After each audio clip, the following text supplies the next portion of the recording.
Vamos abrir no livro de Mateus, capítulo 9, a partir do versículo 35. Vamos ficar em pé, irmãos.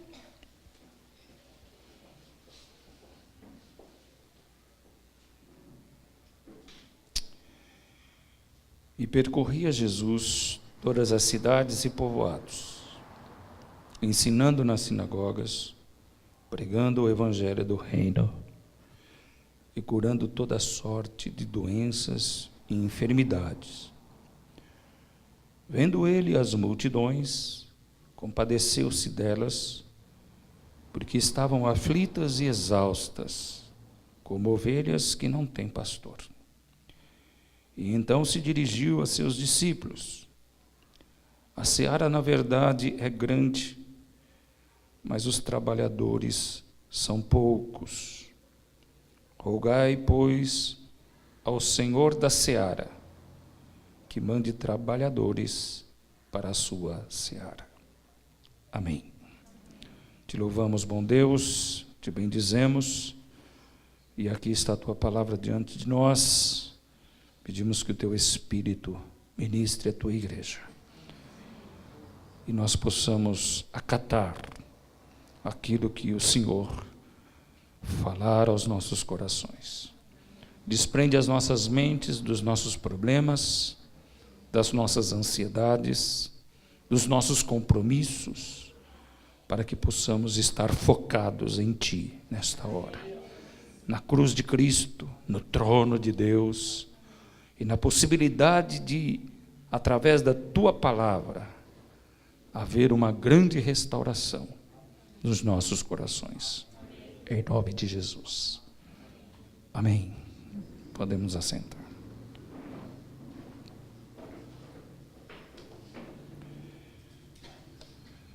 Eu ouvi um pastor essa semana, lá no seminário que eu estive, que ele está começando a ministrar o livro de Efésios para a sua igreja. É um pastor lá de Campinas. E algo me impressionou, uma coisinha que ele disse lá. Ele falou: eu tenho preparado para a igreja 50 mensagens sobre o livro de Efésios. Como que no nosso crescimento e conforme a maturidade que vamos alcançando em Cristo, nós conseguimos perceber cada vez mais a intensidade da palavra, de como que nós podemos retirar dela alimento para a nossa alma, alimento para a nossa sobrevivência, alimento para o nosso coração, não é? Talvez um dia, se Deus me permitir, eu tenha esta maturidade também e tenha esta sensibilidade para com a palavra de Deus. Mas lendo esse texto e refletindo nesse texto, várias coisas nos chamam a atenção, várias mesmas. Nós poderíamos também fazer alguns outros sermões evidenciando esses 4 versículos. Mas eu queria fundi-lo num sermão para que nós pudéssemos refletir algumas coisas importantes que ele transmite para nós. E eu queria começar aqui, em primeiro plano, no versículo 36, olhando para as multidões, vendo as multidões, não é? E eu queria, primeira coisa, dizer para vocês, o olhar de Cristo. Como que o olhar de Cristo é diferente do nosso? Como que o olhar de Cristo está acima da nossa percepção de ver as coisas que estão diante de nós. As multidões estão diante aqui do olhar de Cristo. E eu fico pensando no olhar de Cristo para as multidões. Qual é a mensagem que ele recebe desta mesma multidão? Quais são os sentimentos que impactam o coração de Cristo? Não é? Quando Jesus olhou, quando Deus, não é, no Velho Testamento, pode ser Jesus também, olhou para Jó, não é? Qual foi o sentimento despertado no coração de Deus? De grande contentação, de alegria, de felicidade. Viu o meu servo Jó, né? E por que que ele se alegrou? Porque ele viu no coração de Jó virtudes substanciais daqueles que são seus filhos. Ele viu retidão, ele viu integridade, ele viu honestidade, e ele viu em Jó uma pessoa que se desviava do mal. O olhar fulminante de Deus. Então, quando você olha para Jó e vê Deus falando de Jó, isso é muita coisa, irmãos.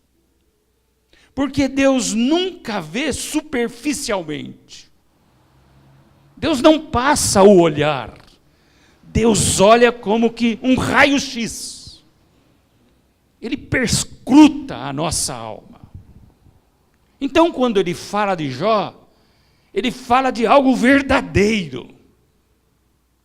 E Apocalipse diz que os olhos de Cristo são como tochas de fogo. Então, esse olhar que identificou no meio das multidões um homem como Jó. E isso trouxe um grande contentamento, uma grande alegria ao Senhor. Tanto é que isto provocou uma discórdia e o tipo de um embate, de um debate entre ele e o diabo, porque o diabo quis dizer que ele era daquele jeito porque era favorecido.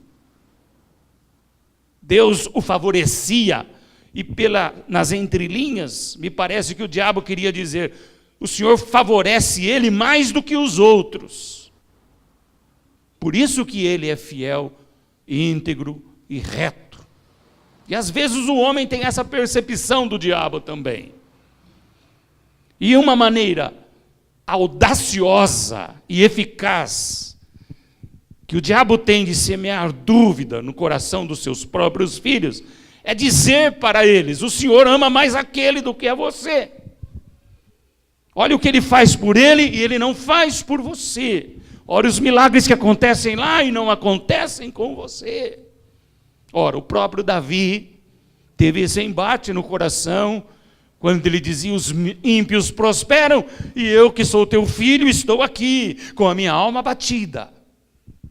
É interessante esse trabalho que o diabo faz na mente, no coração dos crentes, para levá-los a se revoltar contra Deus.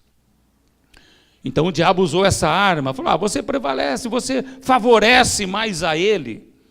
Então, é muito fácil, no meio da abundância, no meio de toda a prosperidade de Jó, te servir e te adorar, não é? E colocá-lo acima de todas as coisas. Lê do engano, porque o próprio Cristo diz para o homem rico, quando o homem rico diz a ele: tudo tenho feito, Senhor, falta de uma coisa, vai, vende tudo que tem, entrega aos pobres e depois me siga. E aquele moço saiu, né? Saiu totalmente triste, desapontado com o mestre, e enquanto ele ia embora, Jesus disse: quão dificilmente entrará um rico no reino dos céus. É mais fácil passar um camelo pelo fundo de uma agulha do que um rico entrar no reino dos céus. Logicamente, ele não está falando isso por causa da riqueza do homem, mas por causa do coração na riqueza que o homem coloca. Então, é muito mais fácil ser pobre do que ser rico. É muito mais fácil servir ao Senhor na pobreza do que na riqueza. Porque a riqueza nos traz todos os confortos que nós precisamos e que nós queremos.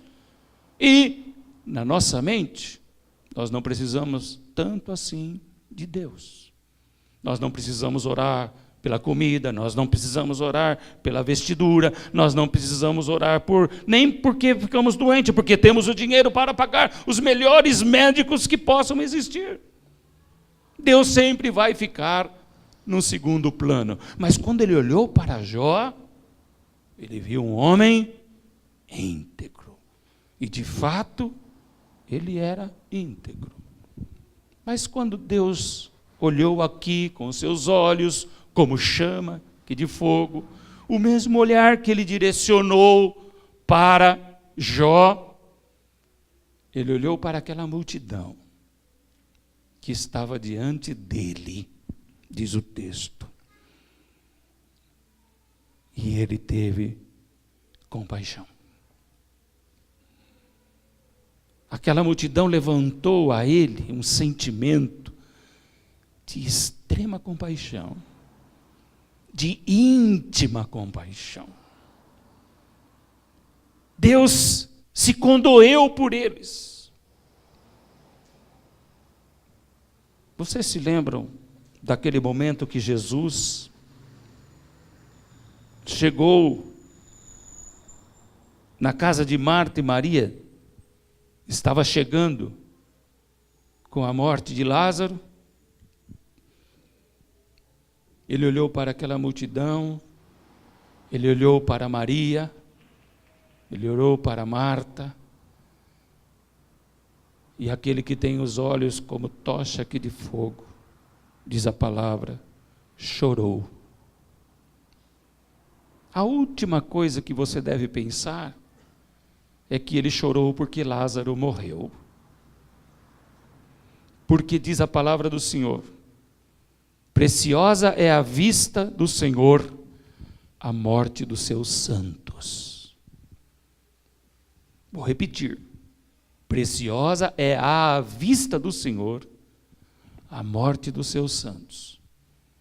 Quando você morre, Deus não se entristece, Ele se alegra, porque você vai chegar pertinho dEle. Você estará com Ele para sempre, ou pelo menos aqueles que o receberam como Senhor e Salvador das suas vidas. Então a única coisa que você não deve pensar é que ele não chorou por causa que Lázaro tinha morrido. Mas ele chorou ao ver o sofrimento daquelas pessoas. De como elas estavam angustiadas. De como elas estavam derrubadas. De como que elas estavam praticamente destruídas. Principalmente aqueles que estavam mais ao redor de Lázaro, suas irmãs, seus amigos que o amavam. E quando nós perdemos entes queridos, nós nos entristecemos e isto é normal. Mas a nossa fragilidade de discernir o que é um filho de Deus, muitas vezes nos leva até ao próprio desespero. Porque nós não conseguimos enxergar do outro lado da estrada, do outro lado do rio. Eu me entristeci, mas Deus se alegrou quando a minha sogra partiu. Eu me entristeci, mas Deus se alegrou quando meu sogro partiu. E se você perdeu um ente querido que estava em Cristo Jesus, você se entristeceu, mas Deus se alegrou por ele ter partido, porque está com ele. E o que acontece nesta hora? Deus, alegre, me consola que estou triste. Deus vem com seu bálsamo, Deus vem com o seu Espírito e consola o meu coração. Jesus viu o sofrimento de Marta e de Maria. E diz a palavra do Senhor, ele chorou. Nós vemos nesse texto aqui, quando a palavra do Senhor diz que ele viu a multidão e compadeceu-se deles, é como se ele chorasse dentro do seu próprio coração, olhando para aquelas pessoas que estavam diante dele. Porque quando ele olhou para aquelas pessoas, ele as identificou. Imediatamente ele discerniu o coração de todas aquelas pessoas. Ele percebeu que havia no íntimo do coração de cada pessoa que estava diante dele. E quando ele identificou o que estava no coração daquelas pessoas, diz a palavra do Senhor, ele se compadeceu delas, porque estavam aflitas e exaustas. Percebam bem, irmãos, aflitas e exaustas. Se existe um sentimento no coração do ser humano que é altamente perturbador, é quando o ser humano está aflito. Porque a aflição é a aflição da alma. A aflição vem da perspectiva de que ela é eterna. A aflição é aquela coisa que parece que ninguém vai resolver, que ninguém pode fazer nada, nada, absolutamente nada. E quando eu penso que algumas coisas na minha vida não podem ser mudadas, e quando eu penso que algumas coisas do meu coração me aprisionam e eu não tenho forças para me levantar, quando eu olho ao meu redor e vejo pessoas desesperadas, vejo pessoas fora de si, vejo pessoas com pensamentos totalmente transvertidos, então meu coração se aflige, a minha alma se adoenta, e eu vou dizer para ela, quem poderá levantar o meu coração? Jesus identificou pessoas aflitas, pessoas sem esperanças, sem perspectivas, pessoas que estavam doentes na alma, no espírito, no corpo, e não conseguiam ver saída para as suas próprias vidas. O texto diz que elas estavam cansadas. Chega um momento na vida de um ser humano, e o que me traz um certo temor é que depois da aflição alguém se canse. Porque quando você está cansado, isso significa que você já jogou a toalha. Aquele que está cansado é aquele que desiste. Aquele que está cansado é aquele que não quer prosseguir. Aquele que está cansado é o que se desanimou de buscar. Vai lá jogar uma aguinha, vai. Aquele que está cansado,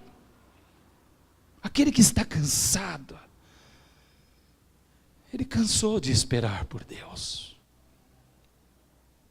Ele se desanimou totalmente, porque as suas aflições continuam muito mais intensas do que as suas alegrias.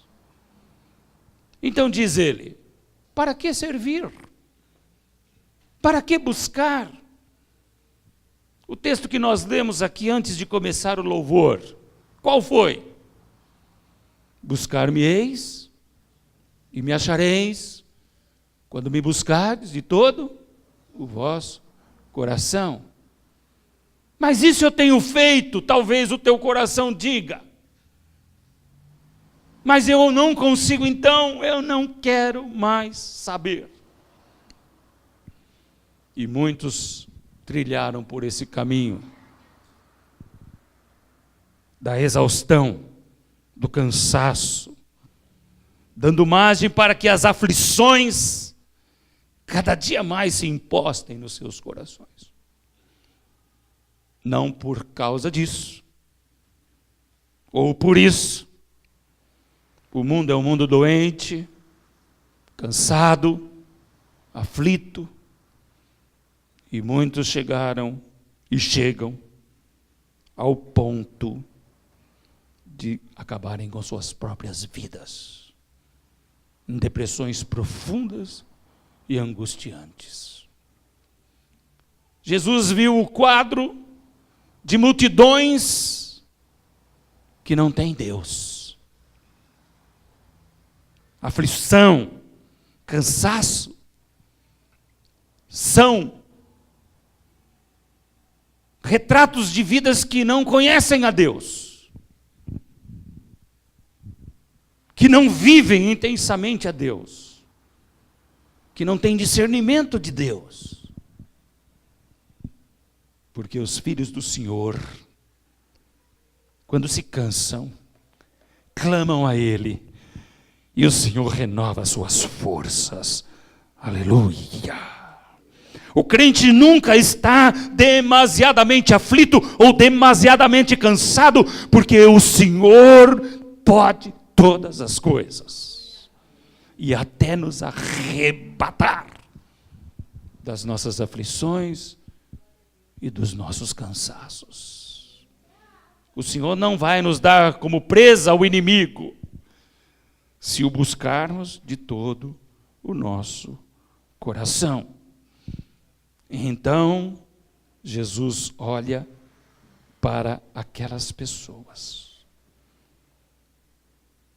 com o olhar de Deus, olhar como tochas de fogo, o olhar que prescutou o coração de Jó, e ele encontra nessas pessoas aflição e cansaço. Você anda aflito? Você anda cansado? Mas há uma outra coisa aqui que me chama ainda muito mais a atenção neste versículo 34. Essas pessoas aflitas e exaustas são como ovelhas que não têm pastor. São ovelhas que não têm pastor. As ovelhas que não têm pastor, elas andam errantes. Ovelhas que não têm pastor, têm como perfil as aflições e o cansaço. Têm como perfil os caminhos errantes. Precisamos entender. O texto não está falando do pastor Daniel, nem do pastor Rogério, nem do Eduardo, pastor Eduardo, nem de todos os pastores que estão sobre a face da terra. O texto está falando de Jesus, pastor de ovelhas. Aquelas multidões estavam chegando aflitas. Elas chegavam com um desenho característico no coração diante do Senhor. Temos outro Deus. Servimos outro Deus. Aquelas pessoas não tinham discernimento de Cristo, não sabiam quem era Cristo, não sabiam nada a respeito do Evangelho do Reino, não sabiam nada sobre as boas novas, não sabiam nada sobre a cruz de Cristo, sobre o sacrifício de Cristo que havia de vir ao mundo. Eram pessoas, multidões, errantes, sem pastor, que não conheciam o cajado do Mestre, o consolo do Mestre. Porque Jesus, como pastor, consola. Jesus, como pastor, edifica. Jesus, como pastor, exorta. E aquelas pessoas não tinham ainda experimentado esse poder glorioso do pastor chamado Jesus Cristo. Ovelhas sem pastor. Por isso que o Evangelho do Reino precisa ser pregado. Por isso que o Evangelho do Reino, as boas novas de Cristo, precisa ser pregado para que o mundo conheça o bom pastor. Aquele que dá a vida pelas suas ovelhas. Aquele quem a palavra do Senhor diz: se o diabo vem para matar, roubar e destruir, eu vim para que tenham vida e vida em abundância. Ovelhas errantes, ovelhas sem pastor. O que é uma ovelha sem pastor? É uma ovelha que serve a um outro Deus, que não conhece a Deus. Às vezes sabe alguma coisa de Deus, às vezes sabe a história de Deus, mas serve outro Deus. Um outro Deus. Eu queria que, se você tem a sua Bíblia aí, eu queria que você abrisse no Salmo 115. Você já até sabe que eu vou ler, né?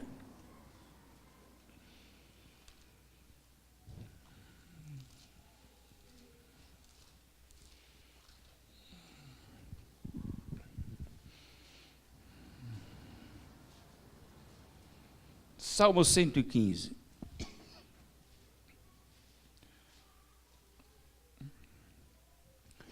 Não a nós, Senhor, não a nós, mas ao teu nome dá glória, por amor da tua misericórdia e da tua fidelidade. Porque diriam as nações: onde está o Deus deles? No céu está o nosso Deus, e tudo faz como lhe agrada. Esse é o nosso Deus, irmãos. Amém? Esse aí é o teu Deus. Tudo ele faz conforme lhe agrada. As suas ovelhas ouvem a sua voz e o seguem. A partir do versículo 4, nós temos uma descrição do Deus das multidões aflitas, do Deus das multidões cansadas, e do Deus das multidões que não conhecem um pastor, que não tem um pastor, e que não sabem para onde ir. Prata e ouro são os ídolos deles, obra das mãos de homens. Tem boca e não falam, tem olhos e não veem, tem ouvidos e não ouvem, tem nariz e não cheiram, suas mãos não apalpam, seus pés não andam, som nenhum lhe sai da garganta. Tornem-se semelhantes a eles os que o fazem e o quantos neles confia. E o salmista diz: Israel confia no Senhor, Ele é o seu amparo e o seu escudo. Aleluia. Aquelas pessoas que estão chegando perto de Jesus e que Jesus as identifica como aflitas, cansadas e ovelhas como que não tem pastor, são servas desse Deus. Um Deus que não pode falar, que não pode ouvir, que não pode se mover, e que não pode fazer nada, absolutamente nada, por eles. As pessoas que servem esse tipo de Deus são pessoas que ficam sem pastor,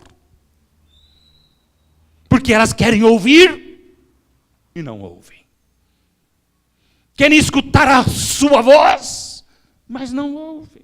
Querem ser tocadas, mas jamais serão tocadas. Eu queria trazer essa mensagem também àquele momento de Elias, quando ele faz aquele altar e desafia os 450 profetas de Baal: clamem ao vosso Deus, e eu vou clamar ao meu, e aquele que responder por fogo, esse será o verdadeiro Deus. E aqueles homens clamaram para esse Deus do Salmo 115. E eles ficaram lá: ó Deus, que não tem boca, ó Deus que não tem olhos, ó Deus que não tem mãos, ó Deus que não tem pés, como se eles tivessem. E qual foi o resultado daquilo? Foram ouvidos? Foram abençoados? O fogo desceu do céu? Não. Então, as multidões precisam ser esclarecidas para que, se elas querem ser ouvidas, se elas querem ser restauradas do seu cansaço, das suas aflições, e não quiserem mais andar errantes, elas precisam se voltar para o Deus de Israel, porque esse sim está vivo, esse sim fala, esse sim ouve, e esse sim desce com alarido de vitória. Aleluia!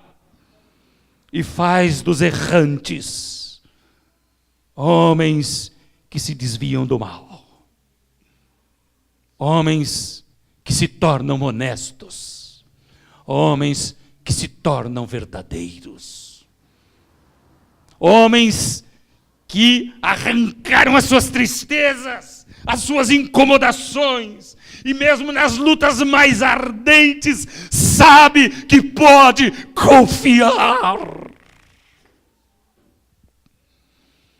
As multidões precisam saber que Jesus é o único Deus, aleluia, que é pastor de ovelhas.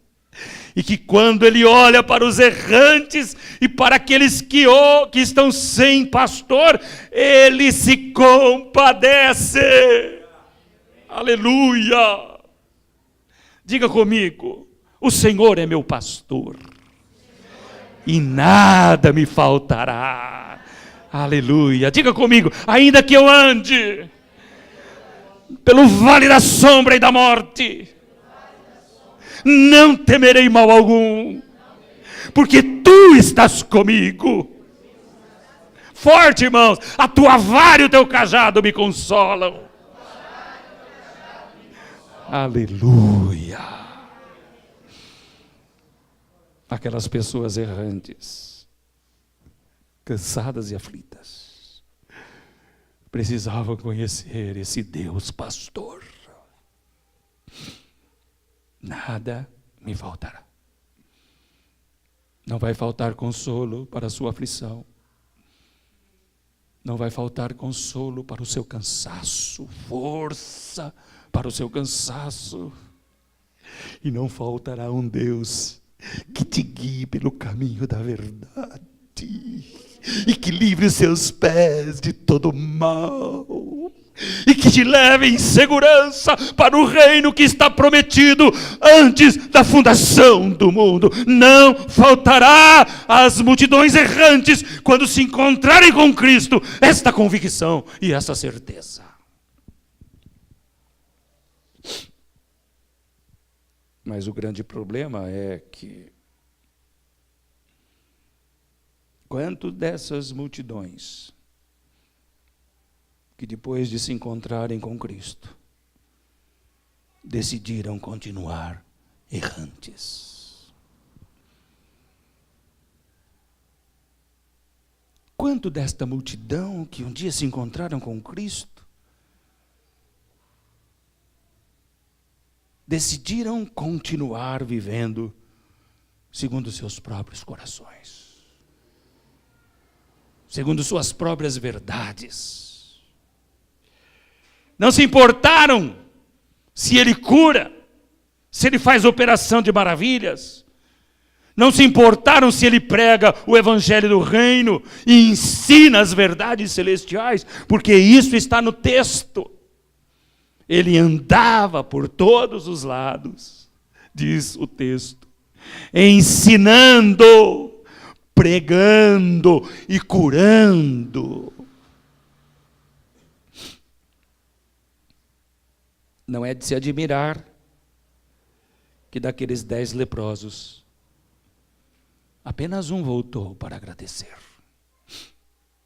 Os 10 tiveram a mesma chance, viveram o mesmo momento, estiveram diante do grande e poderoso Deus, foram curados, restaurados, ouviram as mesmas mensagens,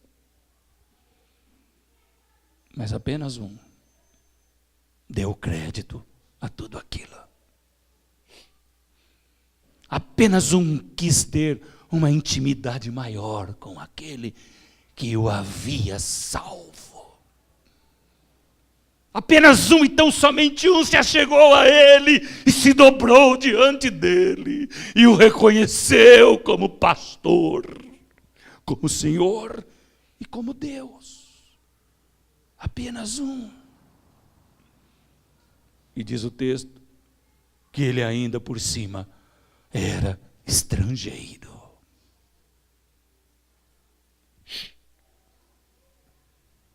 Esse é o grande problema. Dar de ombros para Cristo. Dar de ombros para Cristo, irmãos, não é voltar para o mundo. Às vezes a gente se engana com as coisas. O que é dar de ombros para Cristo? Para nós que somos crentes, é não priorizar Cristo nas nossas vidas. É não priorizar, Ele não é o primeiro. Se Ele não é o primeiro, então eu sou um errante. Eu vou ter muito mais aflições.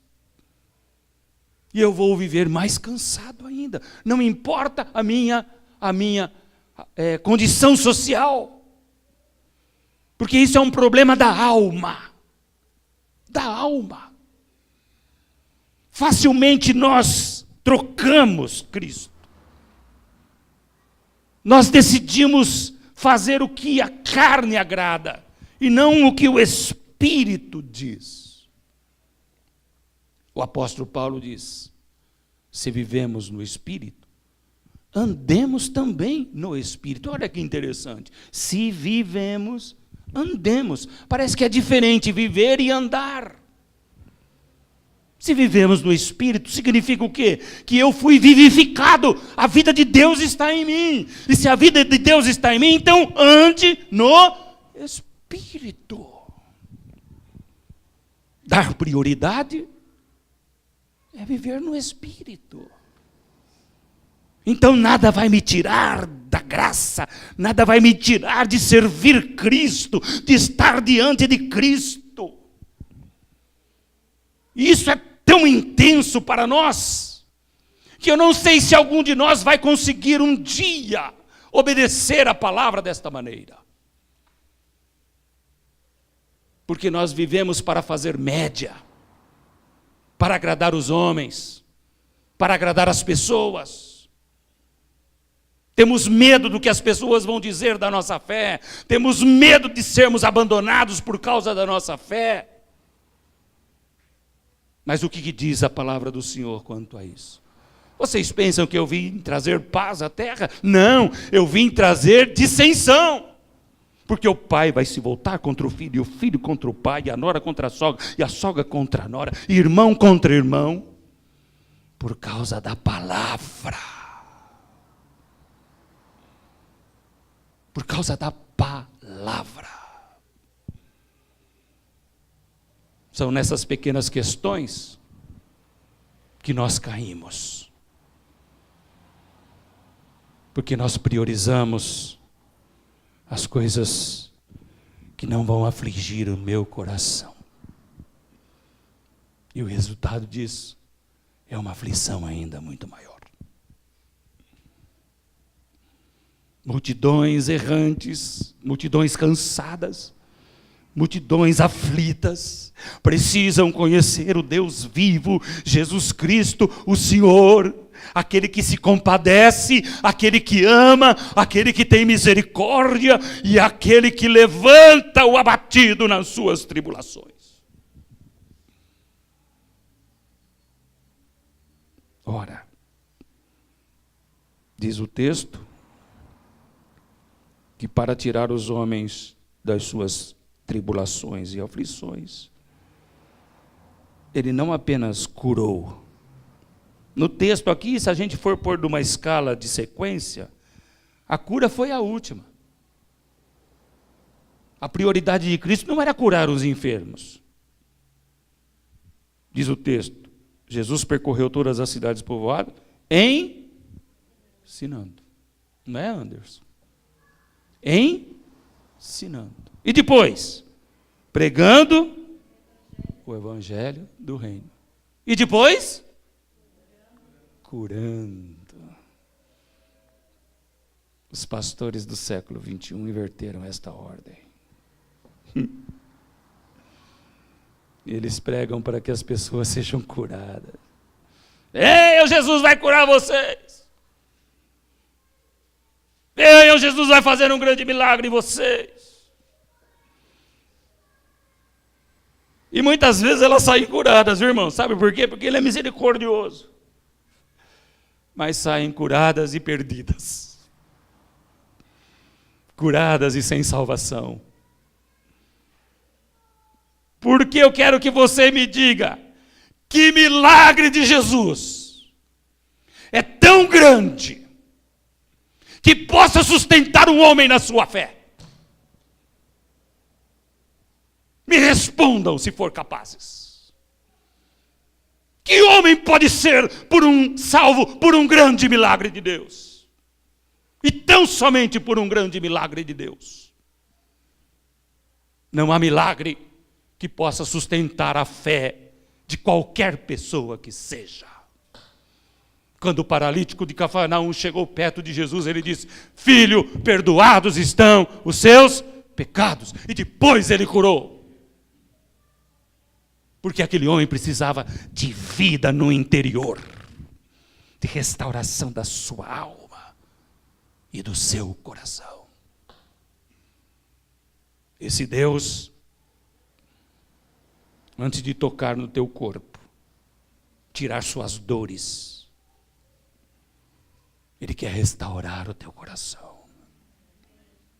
E enquanto o nosso coração não for restaurado, as dores vão continuar, os problemas vão continuar, as enfermidades vão chegar, mas quando esses inimigos chegarem, encontrarem um coração restaurado, serão refugados.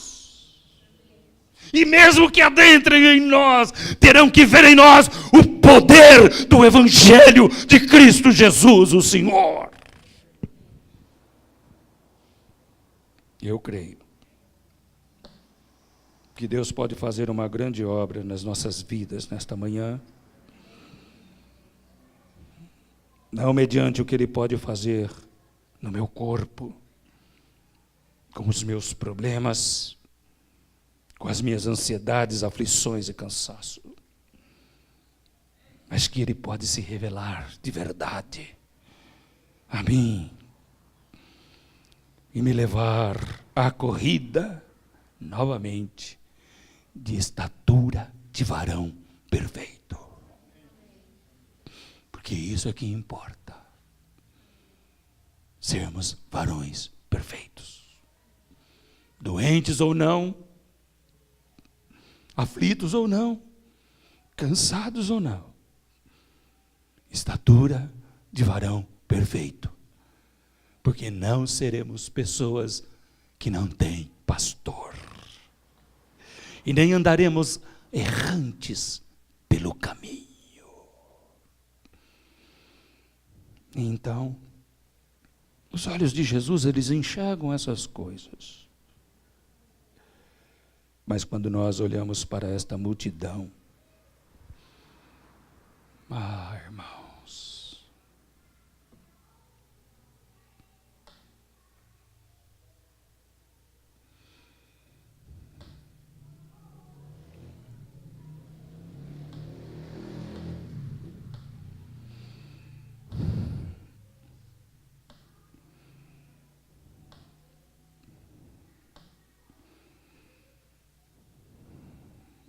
fazemos pouco caso dela. Não vemos esta multidão como uma multidão que precisa de pastor.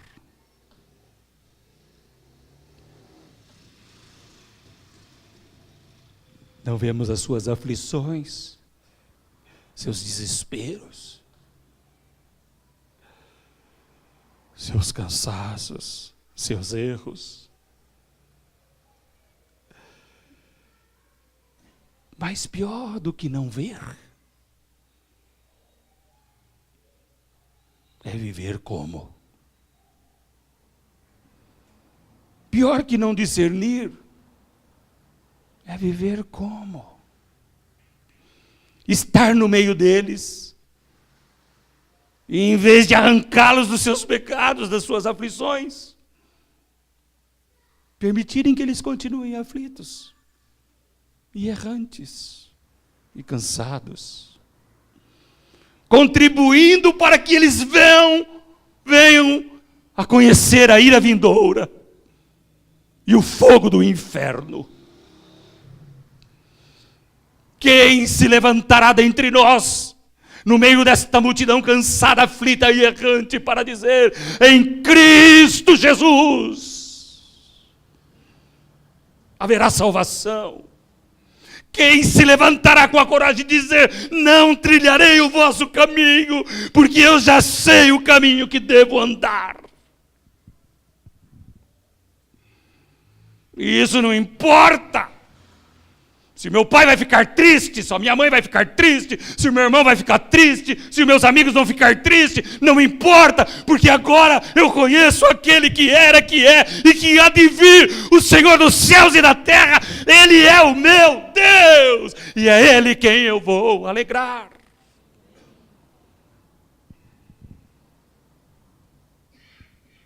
A igreja do século XX é um amontoado de pessoas em vários dos seus aspectos,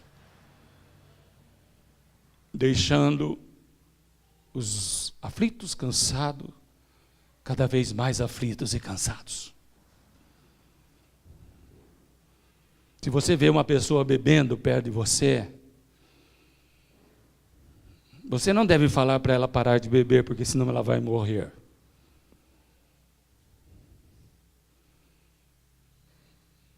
Você deve dizer: eu tenho uma coisa melhor do que isso aí. É a palavra de Deus. Se ela fazer bico, deixa ela com bico, irmão. Se você vê seus amigos indo para a balada, se doarem ao Deus Baal, e eles perguntarem para você: você não vai? Não, eu não vou, porque eu tenho um outro Deus, que fala, que ouve, cuja minha paz e a minha alegria permanece para sempre, não é resultado de um momento passageiro. Nós precisamos aprender a lidar com as multidões, como sendo aqueles que foram transformados por esse Deus. Porque eles precisam ver convicção na nossa fé, irmãos. Se eu fazer o que eles fazem, eles não vão acreditar em mim e não vão acreditar no Deus que eu professo. Se eu me conformar a eles e viver como eles, por isso que Jesus morreu, porque não era o padrão. Não era o padrão de que a sociedade precisava de vida. E Ele estabeleceu a sua igreja para ser um padrão. E é por isso que Ele diz: no mundo tereis aflições. Sabe por quê? Porque a igreja não é o padrão de existência do mundo. Mas tem de bom ânimo: eu venci o mundo. Então o grande clamor do mestre aqui é, olhando para os discípulos: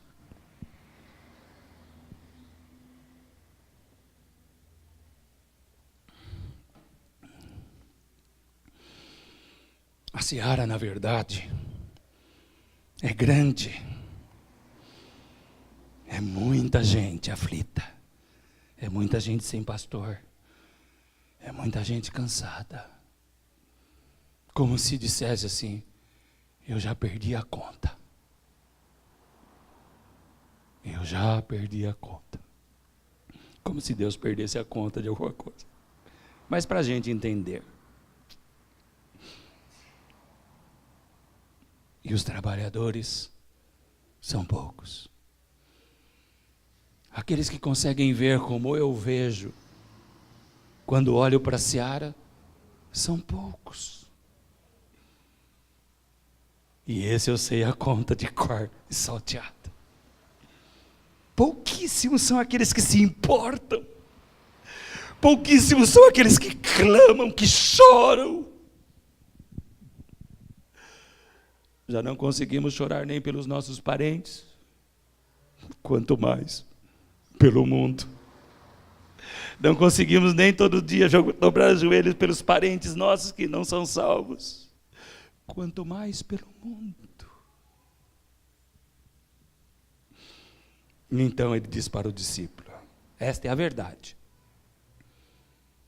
A seara é grande, os trabalhadores são poucos. Qual é o caminho a seguir? O que faremos diante disso então? Ore, rogai, suplicai.